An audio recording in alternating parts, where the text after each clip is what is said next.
पुष्कर नगर पालिका अध्यक्ष शिवस्वरूप महर्षि की अध्यक्षता में गुरुवार को नगर पालिका कार्यालय में साधारण सभा की बैठक आयोजित की गई। आयोजित बैठक में 3 प्रस्ताव पर चर्चा होनी थी। बैठक शुरू होने के पहले ही पालिका बोर्ड के पक्ष और विपक्ष के पार्षदों ने पालिका के ईओ बीएल मीणा पर विकास कार्य नहीं करने और पुष्कर में व्यवस्थाओं को लेकर जमकर आरोप लगाने शुरू कर दिए, जिसके बाद पालिका अध्यक्ष शिवस्वरूप महर्षि ने बैठक की कार्रवाई शुरू कराने के लिए मौजूद बैठक में पार्षदों को शांत किया और कार्रवाई शुरू कराई। इस बैठक में प्रस्ताव संख्या 1 पुष्कर संरक्षण उपविधा 2013 लागू करने पर विचार एवं निर्णय लिया गया।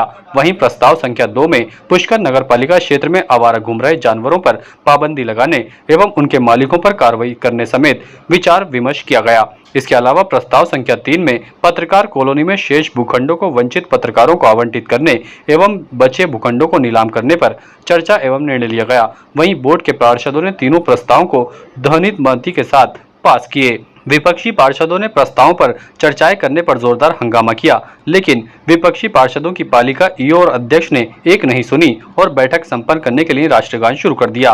राष्ट्रगान के बाद बैठक समापन की घोषणा कर दी गई। आज नगर पालिका बोर्ड की साधारण सभा बैठक हुई, जिसमें मुख्यतः 3 प्रस्ताव थे।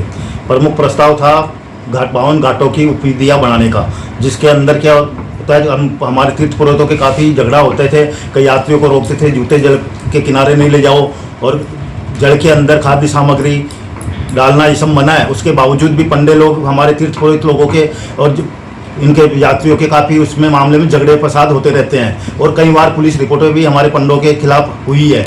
उसके निदान पाने के लिए हमने उपविधियां बनाई, जिसके अंदर घाट की परिधि में सरोवर के जल से 70 फुट दूर पे आप जूते चप्पल ले जा सकते हो। किसी भी प्रकार की खाद्य सामग्री तीर्थ सरोवर के अंदर डालना और बेचना मना है। इसकी हमने उपविधियां नियम बना के सरल वो किया है। दूसरा हमारा था पत्रकार भाइयों के लिए, जो बचे हुए भूखंड थे और शेष बचे हुए पत्रकार थे, उनको भूखंड देने का था, जो काफ़ी वर्षों से स्टेप में पड़ा हुआ था, कोई दे नहीं रहे थे और रोक लगी हुई थी कलेक्टर साहब की, जिसको आपने प्रस्ताव लिया और हमारे पत्रकार भाइयों को जो वंचित रह गए हैं इससे उनको भूमि आवंटित की जाए।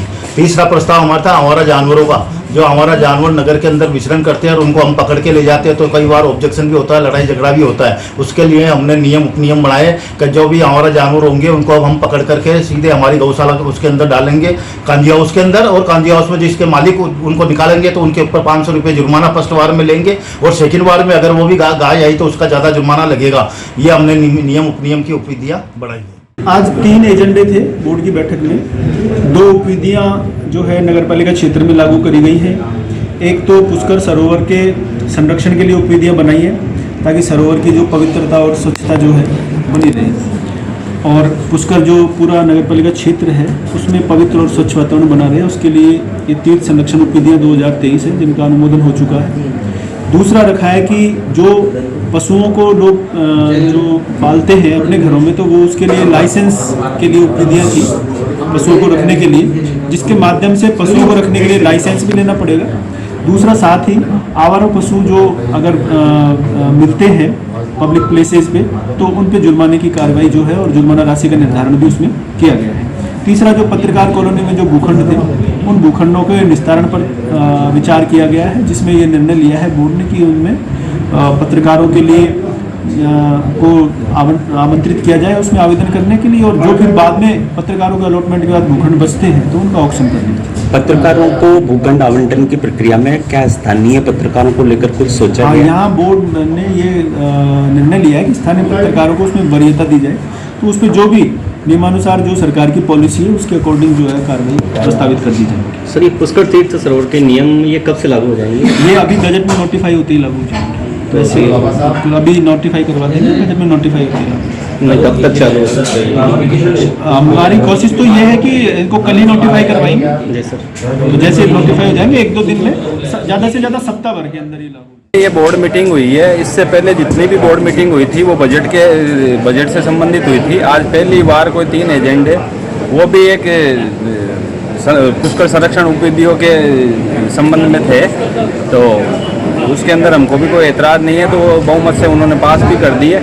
लेकिन असली बात ये है कि पुष्कर में जितनी भी समस्याएं व्याप्त है उनको न तो ईओ द्वारा न सत्तारूढ़ बोर्ड द्वारा उनको एजेंडे में शामिल किया जाता है, न उन पर चर्चा की जाती है। बस ये हमेशा जन गण मन के नाम पे मीटिंग की तीसरी करके यहाँ से निकल जाते हैं। तो मेरे कहने का मतलब है कि पुष्कर के अंदर इतनी अव्यवस्थाएं हो रखी है, उन पे किसी का भी ध्यान नहीं जा रहा है, ना इनको एजेंडे में शामिल किया जाता है। अब जब बोर्ड मीटिंग में ये चीज़ें शामिल नहीं होगी तो हम कहाँ फरियाद करें, किसके सामने फरियाद करें। वहीं पुष्कर नगर पालिका के पार्षद रविकांत पाराशर ने बैठक के बाद पालिका में ठेकेदारों के माध्यम से जमकर भ्रष्टाचार का आरोप लगाते हुए पुष्कर तीर्थ की दुर्दशा खराब होने की बात कही। इसके अलावा पुष्कर नगर पालिका के प्रशासनिक अधिकारियों के जनता के चलते साफ सफाई व्यवस्था और दुर्दशा का जिम्मेदार भी बताया।